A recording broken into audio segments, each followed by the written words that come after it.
আজ মুর্শিদাবাদ জেলা বাংলা পক্ষর উদ্যোগে আমরা সুতি ব্লক 2 যে বিডিও অফিস সেখানে বিডিও স্যারের কাছে ডেপুটেশন দিলাম। বিষয়টা হলো যে এসআইআরে সুতি বিধানসভায় এই সুতি ব্লকে প্রচুর মানুষের নাম, প্রচুর বৈধ বাঙালির নাম ডিলিট হয়েছে, যারা পরম্পরাগতভাবে বংশ পরম্পরায় প্রজন্মের পর প্রজন্ম এই মাটিতেই আছে, তারা মঙ্গল গ্রহ থেকে আসেনি, তাদের নাম ডিলিট করে দেওয়া হয়েছে। বাবার নাম ডিলিট, ছেলের নাম আছে, ছেলের নাম ডিলিট, বাবার নাম আছে, মানে একজন অবৈধ একজন বৈধ। এই যে এসআইআর রোহিঙ্গা খুঁজে না পেয়ে নির্বাচন কমিশন, বিজেপির নির্বাচন কমিশন লজিক্যাল ডিসক্রিপেন্সি বলে একটা জিনিস শুরু করলো, যেটা অন্য কোনো রাজ্যে নেই। এবং তারপর সেখানে মুর্শিদাবাদের 11 লক্ষ মানুষকে ঝুলিয়ে দেওয়া হলো।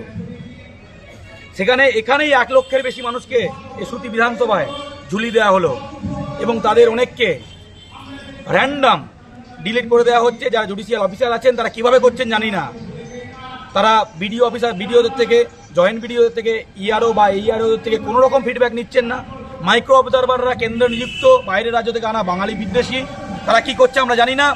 যারা র্যান্ডাম নাম ডিলিট করছে, আমি দুঃখের সঙ্গে বলতে বাধ্য হচ্ছি, এই জাজদের যদি এই জাজমেন্টাল এবিলিটি হয়, যার বাবা বৈধ, ছেলে অবৈধ, ছেলে অবৈধ, বাবা বৈধ, তাহলে সেই জাজদের নিয়ে আমার সংশয় হচ্ছে যে কাদের হাতে বাংলার এবং ভারতের আইন সংবিধান আছে। এরকম আমরা হাজারখানা প্রমাণ দিয়ে দেবো এই মুহূর্তে যে ছেলে খেলা হচ্ছে। জাজরা তো তাদের আমাদের সম্মানের, তাহলে মানুষ কার ওপর ভরসা করবে? যে বিজেপি নির্বাচন কমিশন বিজেপির হয়ে কাজ করছে, জ্ঞানেশ কুমার অমিত শাহর লোক, নরেন্দ্র মোদীর লোক, সে বিজেপি ডিরেক্ট, কিন্তু জাজরা তো মানুষের হবেন। কি দেখতে পাচ্ছি, জাজরা র্যান্ডাম নাম কাটছে একটা ব্লকে। ইতিমধ্যে 14,000 নাম কেটেছে লজিক্যাল ডিসক্রিপেন্সিতে। 50% under adjudication case disposed of হয়েছে, মানে সমাধান হয়েছে।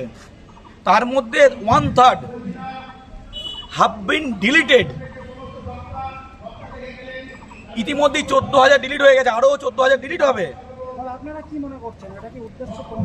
অবশ্যই বিজেপির নির্বাচন কমিশন বৈধ বাঙালিদের নাম কাটছে। আর অন্যদিকে আপনারা গতকাল দেখেছেন কলকাতায় সিইও অফিসে, মুখ্য নির্বাচনী আধিকারিকের অফিসে, সেখানে বিহার ইউপির লোকদের নাম ঢোকানো, বিজেপির সুবিধা করার জন্য ফর্ম 6 দিয়ে বিহার ইউপির লোকের নাম ঢোকানো হচ্ছে। আপনারা দেখেছেন সকলে টিভির পর্দায়। একদিকে বৈধ বাঙালির নাম কাটা হচ্ছে, অন্যদিকে বিহার ইউপির নাম ঢোকানো হচ্ছে বিজেপি সুবিধা করতে। এবং আমরা বিডিও স্যারকে যেটা বললাম, যে মানুষ হতাশাগ্রস্ত, মানুষ সংশয় আছে, কিভাবে কি ট্রাইব্যুনাল কি জিনিস খায় না, মাথায় দেয়, কিভাবে আবেদন করে কিছু জানে না। প্রশাসন প্রতিটা গ্রামে, প্রতিটা বুথে হেল্প ডেস্কের ব্যবস্থা করুক, যেখানে কিভাবে ট্রাইব্যুনালে অ্যাপ্লাই করবে সেখানে নিজেরা হেল্প করে দিক, এবং কি করে প্রসেস করবে সমস্ত প্রসেসটায় বাংলার প্রশাসন, সুতি ব্লক প্রশাসন এটার পক্ষে থাকুক এবং সেটা হেল্প করুক। ওনারা কথা বলেছেন এবং যাদের নাম ডিলিট হচ্ছে তাদের নামের ডিলিটের কারণ জানাতে হবে। সুপ্রিম কোর্ট বলে দিয়েছে যে কারণ নাম ডিলিট হলে সেটা জানার অধিকার, কেন ডিলিট হয়েছে। আমাকে ডিলিট করে দিল, কারণটা কি? আমি বাংলাদেশি, রোহিঙ্গা, না আমার বাবার আমি 100 নম্বর ছেলে, কি কারণ ডিলিট করলো? তাই প্রতিটা কারণের পাশে, প্রতিটা নাম ডিলিটের পাশে কারণ জানাতে হবে। এই ছেলে খেলা চলবে না। বাংলা পক্ষ করে বাংলা জুড়ে লড়ছে। জ্ঞানেশ কুমার যখন কলকাতায় এসেছিল, ওয়েস্টিন হোটেলে গিয়ে আমরা কালো পতাকা দেখিয়েছি, বিক্ষোভ করেছি। আমরা বারবার মুখ্য নির্বাচনী আধিকারিকের অফিস ঘেরাও করেছি, মিটিং করেছি। এই মুহূর্তে মালদা জুড়ে আমাদের আন্দোলন চলছে, মুর্শিদাবাদ জুড়ে আমাদের আন্দোলন চলছে। এরপরই আমি যাব সুজাপুরে, আমাদের আমরণ অনশন চলছে। অর্থাৎ বাংলা পক্ষ ভোটে নেই, কিন্তু 24 ঘন্টা 365 দিন বাঙালির ভোটাধিকার হোক, বাঙালি নাগরিকত্ব হোক, বাঙালির জীবন জীবিকা, যে কোনো বাঙালি লড়াইয়ে, বাঙালির আশঙ্কায় বাংলা পক্ষ পাশে আছে। এবং আপনারা সকলে জানেন, পরিযায়ী শ্রমিকরা যখন বাইরের রাজ্যে মার খায়, বাঙালিরা প্রথম যে সংগঠন থাকে তার নাম বাংলা পক্ষ। আমি কলকাতায় থাকি, কিন্তু জাহাঙ্গীর জানে আমার কাছে একজনের নাম গেল, তাকে ফিরিয়ে আনার ব্যবস্থা, এমনকি ডেড বডি ফিরিয়ে আনার ব্যবস্থা করি আমরা, এবং প্রচুর পরিযায়ী শ্রমিককে আমরা ফিরিয়ে এনেছি।